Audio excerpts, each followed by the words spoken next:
Hi everyone, it's Carlin here at May Blossom Design again. If you're new here, thanks for joining, and if you're returning, also thank you for joining. Today I'm going to be using my Vevor mini kiln again. I mentioned this before, I think in the very first review video that I did, that I have been dying to try gold luster. But with gold luster, you know that it is a very fast fire and low temperature. Or I shouldn't say, but you know, if you know about gold luster, it is a fast fire and a low temperature. Now, I don't ever make enough pieces to fill my kiln with a low temperature. For example, I have one piece that I want to put gold luster on because I haven't dedicated any more pieces to putting gold luster because I don't know how it works.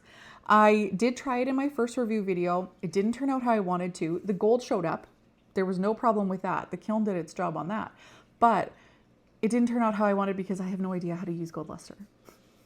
So this is me, one, trying overglazed decals that I've never tried before, and two, trying gold luster, the paintable version of gold luster, because I want to see if I can get the effect that I have in my head on this cup.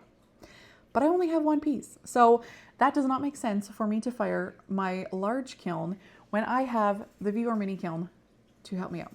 So that's what we're going to do today.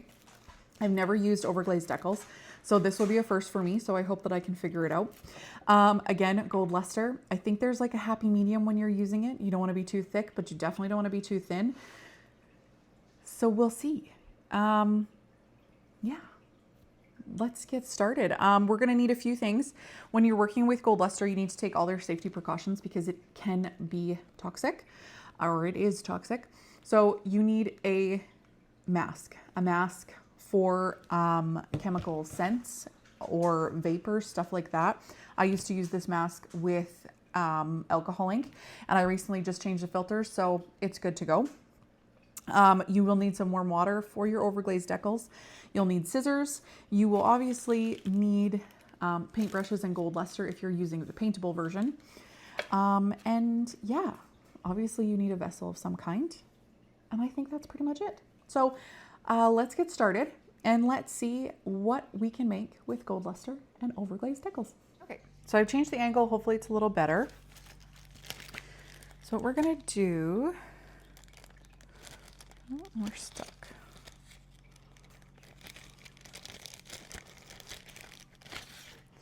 Let's take out our decals and we're gonna pick, I think I'm gonna put on this one. So I got these from Sanbao.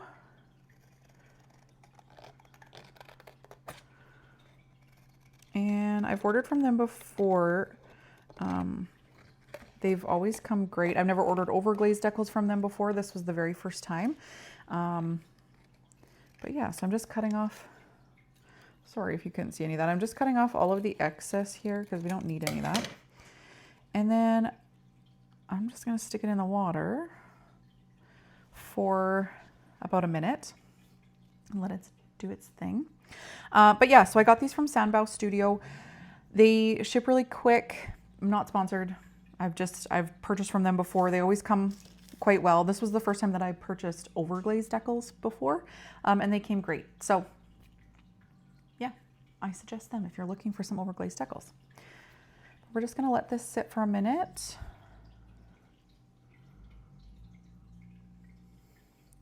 Okay, so the vessel that I'm using is just a regular like wine cup type size glass. I used Plainsman 340S, so with the speckle, and it is glazed with Amico's Snow. I did fire this in my regular kiln because I had a large kiln load and this fit. So this was fired in my regular kiln to begin with, but we are going to use the Vevor mini kiln today. So this has been here for about a minute. Let's see if I can do this without wrecking anything. Okay, it slides right off. So now, just need to find the middle and hope that I'm straight.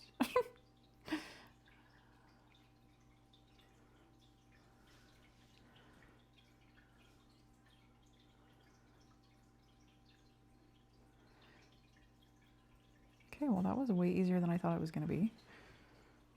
It went on really nicely. Now I just have a soft rib. I didn't mention that you have a rib, but I went and got one. And I'm just going to push out any air bubbles that I can with the rib.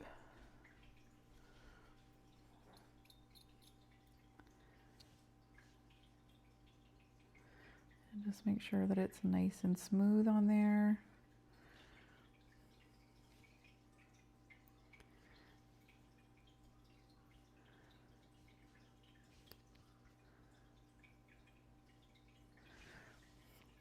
Okay, so there we go. Now what I'm going to do, oh, I changed the angle and I missed a piece.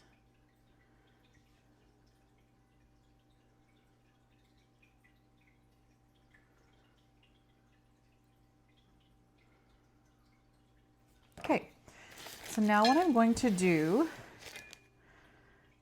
is, I'm just going to make sure that this is center,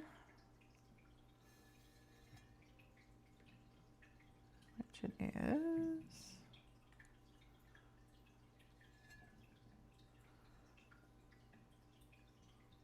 Okay, so that is center.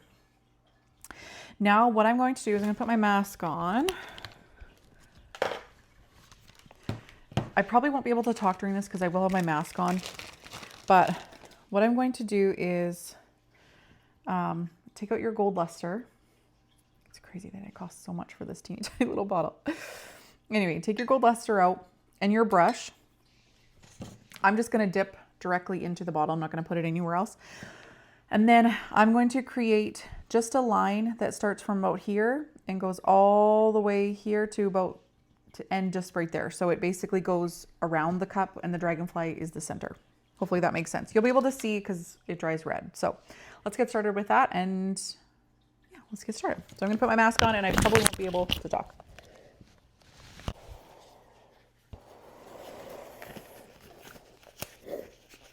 So if you can hear that, put gloves on.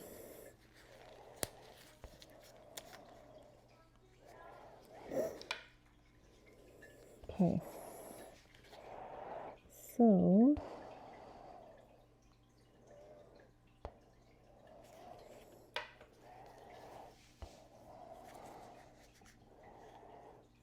I'm gonna start like right here.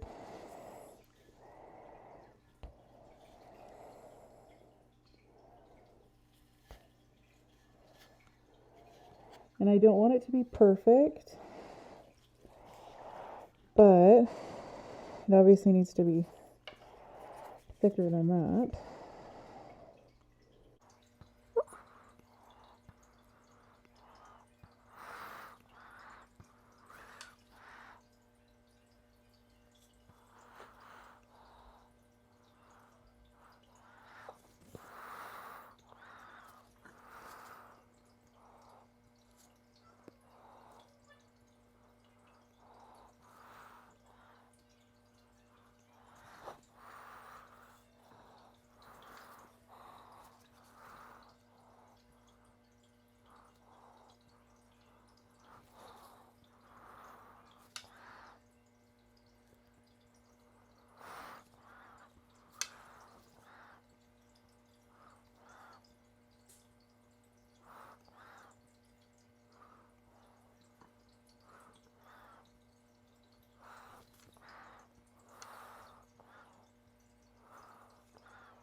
Our cup is done. We have our decal on, we have the gold luster on. And again, Safety is so important when you're using chemicals.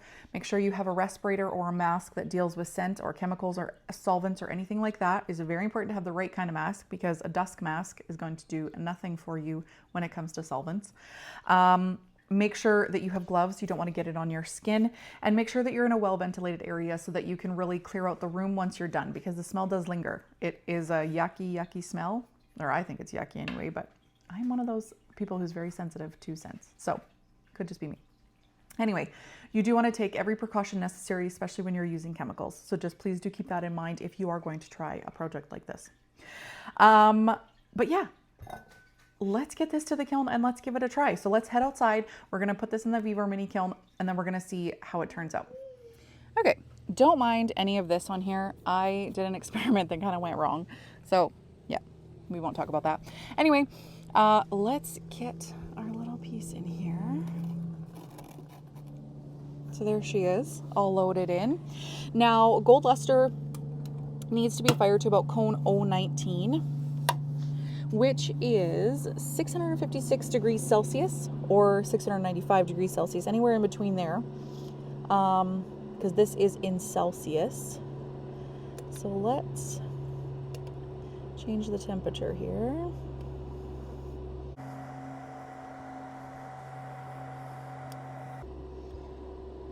So I'm going to do it to 660 because that is 5 degrees more or 4 degrees more than it said before. And because I do know that this fire is a little bit hotter than what it says, I think this should be okay. So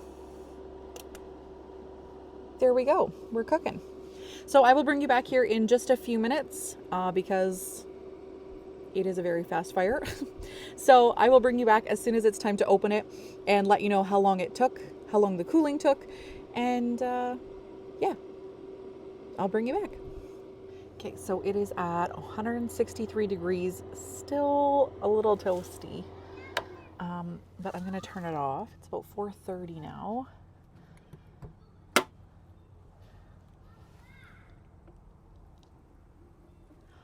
Oh, yay! It worked! Oh my gosh. I can't wait. Okay, I gotta let this finish cooling. That's still really hot. We're gonna let it finish cooling. We're done. And she's beautiful. I don't know if you can see all the details that are in this dragonfly, but it didn't miss a beat. And it came out, oh, I'm losing focus here a little bit. And it came out beautifully. I could not be happier with how with the Vevor kiln, I couldn't be happier. It turned out great. There's no discoloration on the Amico snow. I did notice the last time I did it, it did discolor the glaze a little bit, but I think that was because of the glaze. So I'm not going to blame the kiln because it didn't do it with this. So anyway, I'm really happy. This turned out wonderful. It turned out exactly like I thought. I like that it's not perfect because I obviously made it not perfect. You can see in the gold luster where it was thinner and where it was thicker. So that gives me a good gauge on how I did it. And I didn't do it wrong. I did it right. But yeah, I think that this turned out so beautiful. And the Vevor kiln made it super easy. I did it to cone 019, which I did it to around 660 degrees Celsius. You can go anywhere from, I think, 655 or 656 all the way to 690 something, 695, something in there. But yeah, I did it to 660. I let it sit there for just a couple minutes and then, and then I just turned it off. And it took about 4.5 hours total from start to final temp to cool to take it out. It took 25 minutes for it to get to temp, which is not very long. It's very quick. But gold luster likes quick, so that's fine. Yeah. It was quick. It was easy. I did this in an afternoon. I will definitely be making more. I will tell you that because I have 8 dragonflies left. I will be making 8 more cups just like this because I think this is so beautiful. And yeah. But yeah, I'm so happy with the Vevor mini kiln. I'm so happy that I was able to use it and test it with just this one piece, because if not, I would have had my whole kiln for just this one piece. That is crazy. Or I think that's crazy anyway. So I'm very thankful that I was able to test gold luster and overglazed decals in that little kiln. And I think it turned out amazing. I couldn't be happier with how it worked. And yeah, I will leave a link for it in the description down below. And if you have any comments or you have any questions regarding the kiln or this video, let me know and I will answer them the best that I can. I hope that you do check out that little kiln because I think it's amazing. I really do. I think it's a great addition to any home studio. I think it would be a great addition to any commercial studio, even because if you want to just do testing, you want to do glaze testing, all that kind of stuff, it doesn't take up space in your regular kiln. So yeah, I couldn't recommend it more. I think it's wonderful. And I think it's definitely a great addition for any studio. So if you have any questions, let me know and I will leave the link for the kiln down in the description below. And yeah, otherwise, please consider liking and subscribing to my channel because it really does help me continue to make content for you guys. And other than that, I hope you guys are having a good day and I will see you all in the next video. Bye guys.